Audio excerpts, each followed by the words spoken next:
আজি আমি বিশেষভাৱে আপোনালোকক আহ্বান জনোৱাৰ মেইন উদ্দেশ্য হৈছে বিশেষভাৱে লাইকা দধিয়াৰ পুনঃস্থাপনক লৈ আমাৰ এটা প্ৰতিবাদ ইয়াত দেখিবলৈ পাইছোঁ। ইয়াত কেৱল লাইকা বনগাঁওবাসী পুনঃস্থাপনৰ কথাই ইয়াত কোৱা হৈছে। এতিয়া দধিয়া সংলগ্ন কৰা হৈছে, কিন্তু দধিয়া আচলতে ডিব্ৰুগড় জিলাৰ অন্তৰ্গত দধিয়া। এতিয়া প্ৰায় ক'ব বিচাৰে যে লাইকা দধিয়াবাসী ৰাইজক বানপীড়িত হোৱাৰ কাৰণে পুনঃসংস্থাপন দিবলৈ পদক্ষেপ লৈছে বুলি কোৱা হৈছে। কিন্তু আজি আমি এই প্ৰেছ মিটৰ যোগেদি আমি স্পষ্ট কৰি দিব বিচাৰিছোঁ যে লাইকা দধিয়াবাসী ৰাইজক বানপীড়িত হোৱাৰ বাবে, বান গৰাখহনীয়া হোৱাৰ বাবেহে তেখেতসকলক পুনঃসংস্থাপনৰ পদক্ষেপ গ্ৰহণ কৰা হোৱা নাই।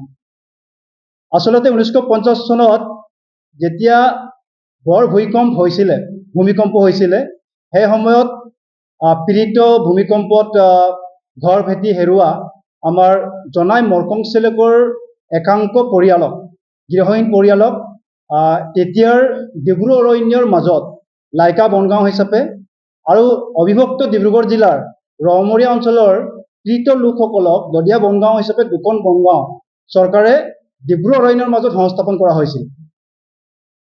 পৰৱৰ্তী সময়ত 1999 চনত ডিব্ৰু অৰণ্য আৰু শইকীয়া অৰণ্য সংলগ্ন কৰি ডিব্ৰু শইকীয়া অভয়াৰণ্যক ৰাষ্ট্ৰীয় উদ্যান হিচাপে ঘোষণা কৰে।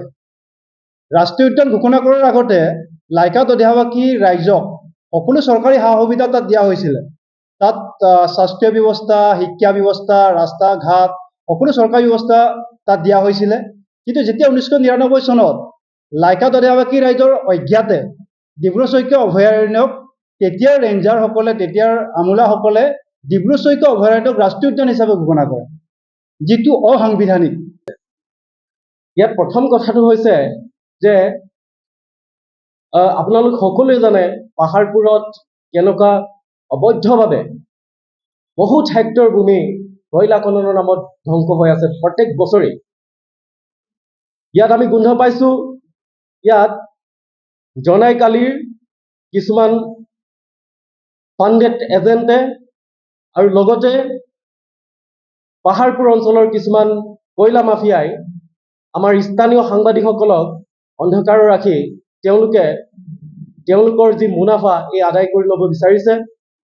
কিন্তু আমি এই কাৰ্যক কেতিয়াও আমি গ্ৰহণ কৰিব নোৱাৰোঁ। তাৰপিছত ইয়াত কথাটো হৈছে যে কিছুমানে ক'ব বিচাৰিছে যে লাইকা দধিয়াৰ মানুহখিনিক আউটচাইডাৰ মানে কি বুজাব বিচাৰিছে? অসমৰ দ্বিতীয় বৃহৎ জনগোষ্ঠী মিচিংসকলক যদি তিৰাপ ট্ৰাইবেল বেল্ট এণ্ড ব্লকত ট্ৰাইবেলৰ নিজৰ ঘৰতেই যদি আউটচাইডাৰ বুলি বিবেচিত কৰিব বিচাৰিছে, তেতিয়াহ'লে তাতোকে আৰু ডাঙৰ কথা হ'ব নোৱাৰে।